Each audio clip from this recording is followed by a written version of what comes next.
Bismillahirrahmanirrahim. Assalamualaikum warahmatullahi wabarakatuh. Waalaikumsalam warahmatullahi wabarakatuh. Alhamdulillah. Al-mananul ladzi 'allama al-insana al-bayan. Assalatu wassalamu ala sayyidi awladi adnan Muhammadin alladzi hadahu Allahu bil Qur'an. Wa sallallahu wa sallama ala sayyidina Muhammadin wa ala alihi wa sahbihi wa tabi'in wa tabi'it tabi'in bi ihsanin ila yaumiddin. Subhanaka la ilma lana illa ma 'allamtana innaka antal alimul hakim. Rabbi shrah li sadri wa yassir li amri wahlul 'uqdatam min lisani yafqahu qawli. Allahumma iftah lana hikmataka wansur alaina ilman nafi'an min kulli jihatin min khajain ilmika wa khajain sirrika bi ghairi hisabin bi rahmatika ya arhamar rahimin.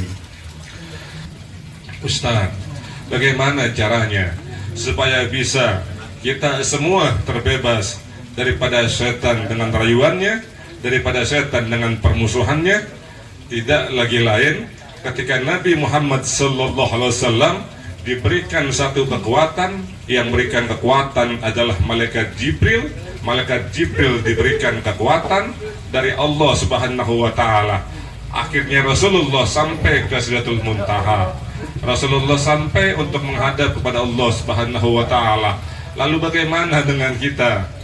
Maka kembali kepada kita yang ingin menghadap Allah secara paripurna, walaupun sudah suci lahir dan batin, bersih hadas besar, bersih hadas kecil, tetap harus di bawah komando dan bimbingan seorang guru. Kalau tanpa ada komando dan bimbingan seorang guru, yakinilah nggak akan pernah sampai kepada Allah Subhanahu wa Ta'ala. Karena yang menyampaikan kita kepada Allah Subhanahu wa Ta'ala adalah guru-guru kita. Guru-guru kita sampai dan usul kepada Allah dari guru-gurunya, terus sampai kepada Rasulullah Sallallahu Alaihi Wasallam. Pelajaran yang seperti ini adalah pelajaran bagaimana kita harus bersandar kepada Allah Subhanahu wa Ta'ala, yang kita harus pahami bahwasanya bersandarnya kita, bermohonnya kita dari pertolongan Allah tidak lagi lain, wasilahnya adalah guru. Wasilahnya siapa? Guru. Lihat Nabi Muhammad Sallallahu Alaihi Wasallam. Beliau diberikan keistimewaan oleh Allah, karena Allah sendiri yang ingin untuk mengangkat Nabi Muhammad sampai ke hadratnya. Subhanalladzi asra bi 'abdihi lailan minal masjidil haram ilal masjidil aqsa alladzi barakna haulahu liduriyahu min ayatina. Allah bersumpah, ya, Allah bersumpah dengan zatnya, subhanalladzi asra, maha suci Allah, asra yang telah memperjalankan abdihi, hambanya. Ini kan artinya Allah sudah pasti mempersiapkan semua-muanya, tapi masih ada makhluknya yang bisa ngikutin, yang bisa nggodain, yang bisa ngitilin, yang bisa nguntitin.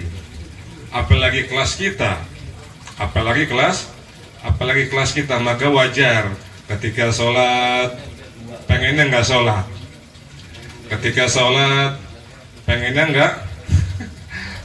nggak sholat, atau sudah persiapkan diri untuk sholat, ketika sudah bersiap-siap untuk menghadap Allah Subhanahu wa Ta'ala, muncul was-was, muncul keraguan-raguan, atau juga muncul rasa sebuduting. Tahu gak sebuduting?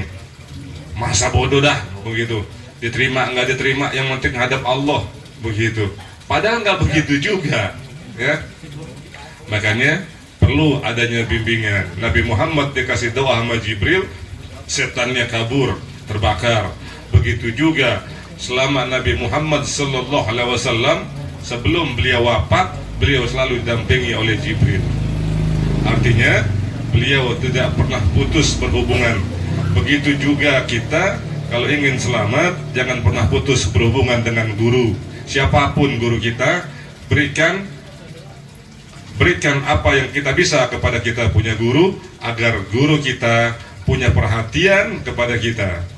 Wah, Ustadz pengen diperhatiin? Bukan. Ini pelajaran daripada Isra dan Mi'raj. Itu yang sudah dipersiapkan oleh Allah Subhanahu wa Ta'ala. Masih berbahaya karena ada yang nguntit, masih berbahaya karena ada yang ngintilin. Tapi lantaran ditemani, dibimbing oleh guru, yaitu malaikat Jibril, diberikan keselamatan Nabi Muhammad SAW, aman sampai kepada tujuan.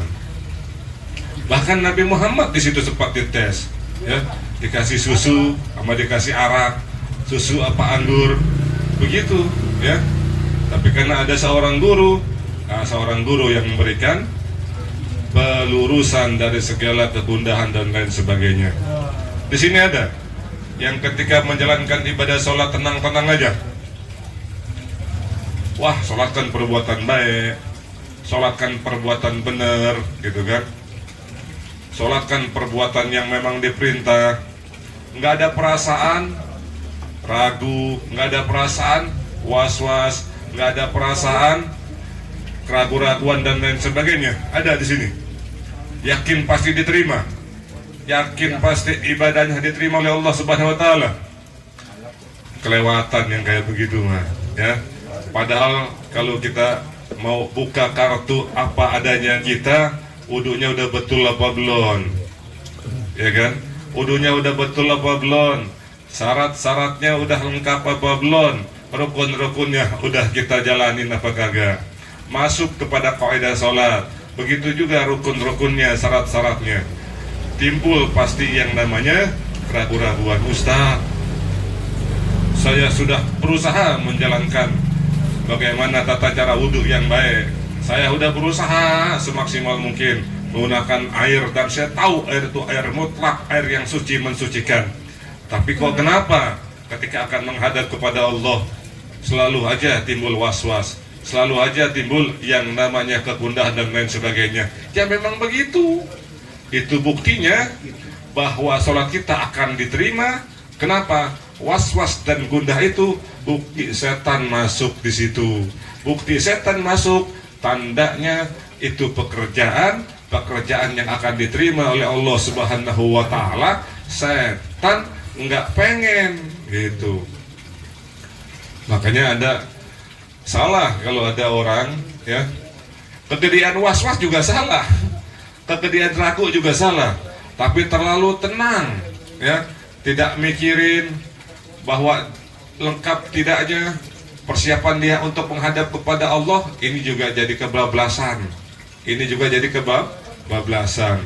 Lihat bagaimana Isra dan Mi'rajnya Nabi Muhammad SAW. Intinya, ketika muncul was-was, ketika muncul gundah, ketika setiap kali akan menjalankan sholat, ya, tanya kepada yang membimbing kita, tanya kepada kita punya guru. Nanti akan diberikan resep. Wah, ente tuh was-was begini nih. Ini was-was, ada was-was dari setan, ada was-was yang datang dari diri kita sendiri.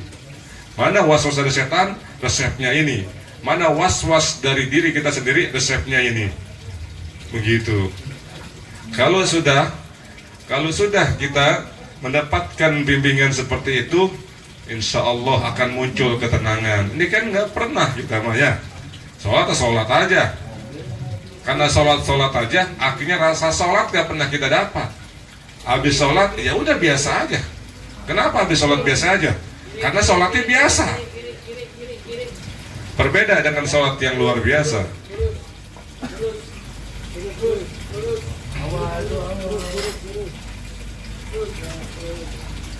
Kalau sholat yang luar biasa, selesainya itu pasti akan ada rasa yang tertinggal, akan ada rasa puas, akan ada rasa tenang dan rasa senang. Kenapa?